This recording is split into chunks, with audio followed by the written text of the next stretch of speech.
साथियों, स्वाभाविक है कि जीने की इच्छा मुझ में भी होनी चाहिए। मैं इसे छिपाना नहीं चाहता, लेकिन मैं एक शर्त पर जिंदा रह सकता हूं कि मैं कैद होकर या पाबंद होकर जीना नहीं चाहता। मेरा नाम हिंदुस्तानी क्रांति का प्रतीक बन चुका है और क्रांतिकारी दल के आदर्शों और कुर्बानियों ने मुझे बहुत ऊंचा उठा दिया है। इतना ऊंचा कि जीवित रहने की स्थिति में इससे ऊंचा मैं हरगिज नहीं हो सकता। आज मेरी कमजोरियां जनता के सामने नहीं है।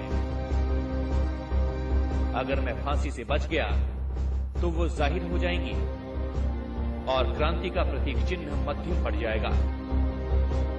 यह संभवतः मिट ही जाए, लेकिन दिलेराना ढंग से हंसते हंसते मेरे फांसी चढ़ने की सूरत में हिंदुस्तानी माताएं अपने बच्चों के भगत सिंह बनने की आरज़ू किया करेंगी और देश की आजादी के लिए कुर्बानी देने वालों की तादाद इतनी बढ़ जाएगी कि क्रांति को रोकना साम्राज्यवाद या तमाम शैतानी शक्तियों के बूते की बात नहीं रहेगी।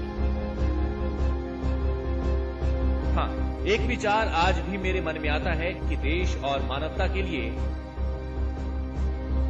जो कुछ करने की हसरतें मेरे दिल में थीं, उनका हजारों भाग भी पूरा नहीं हो सका। अगर स्वतंत्र जिंदा रह सकता, तब शायद इन्हें पूरा करने का अवसर मिलता और मैं अपनी हसरतें पूरी कर सकता। इसके अलावा सिवाय मेरे मन में कभी कोई लालच फांसी से बचे रहने का नहीं आया। मुझसे अधिक सौभाग्यशाली कौन होगा?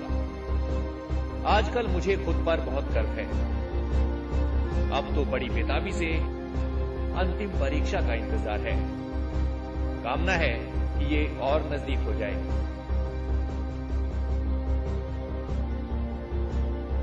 आपका साथी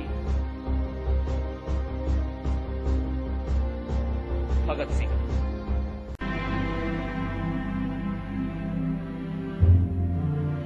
भगत सिंह कौन थे, कहां के रहने वाले थे, उनका जन्म कब हुआ, इन तमाम बातों का जिक्र हम नहीं करेंगे। वैसे भी भगत सिंह जैसी एक शख्सियत को किसी जगह और तारीखों में नहीं बांटा जा सकता।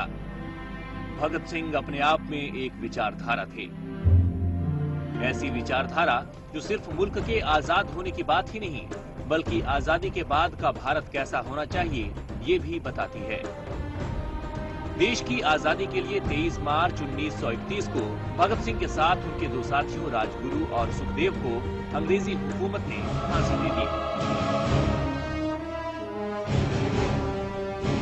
लेकिन भगत सिंह, राजगुरु और सुखदेव की शहादत के बाद पूरे देश में ऐसा माहौल बना कि अंग्रेजी हुकूमत की चूल्हे हिल गई।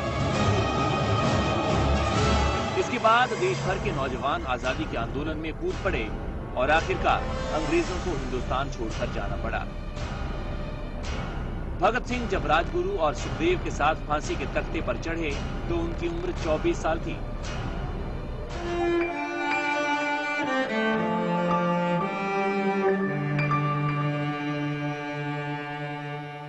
लेकिन इस महान क्रांतिकारी ने इस छोटी सी उम्र में वो कर दिखाया जो किसी की भी सोच से परे है। फिर चाहे जेल में 71 दिन की भूख हड़ताल हो या असेंबली में बम फेंकने की घटना, इस बम को फेंकने का मकसद किसी को नुकसान पहुंचाना नहीं था और हुआ भी ऐसा ही। भगत सिंह बम फेंकने के बाद वहां से फरार नहीं हुए, बल्कि अपने आप को अंग्रेजी हुकूमत के हवाले किया और इसके बाद उन पर चला मुकदमा, वो मुकदमा जिसे सबने देखा और अंग्रेजी हुकूमत का सच सबके सामने आ गया। अंग्रेज भगत सिंह को अपने लिए सबसे बड़ा खतरा समझते थे और इस खतरे से निपटने के लिए उन्होंने भगत सिंह को फांसी पर चढ़ा दिया। लेकिन अंग्रेजों का ये फैसला उनकी सबसे बड़ी भूल साबित हुआ। भगत सिंह की शहादत ने पूरे देश के युवाओं के खून में उबाल ला दिया। भगत सिंह क्रांति का दूसरा नाम बन गए और हर कोई भगत सिंह की तरह देश के लिए कुछ कर दिखाने के लिए लालायित हो उठा। जिस किसी ने भी भगत सिंह की कहानी सुनी वो अंग्रेजों के खिलाफ उठ खड़ा हुआ और इस तरह भगत सिंह ने अपनी शहादत के बाद भी स्वतंत्रता आंदोलन को नई दिशा दी।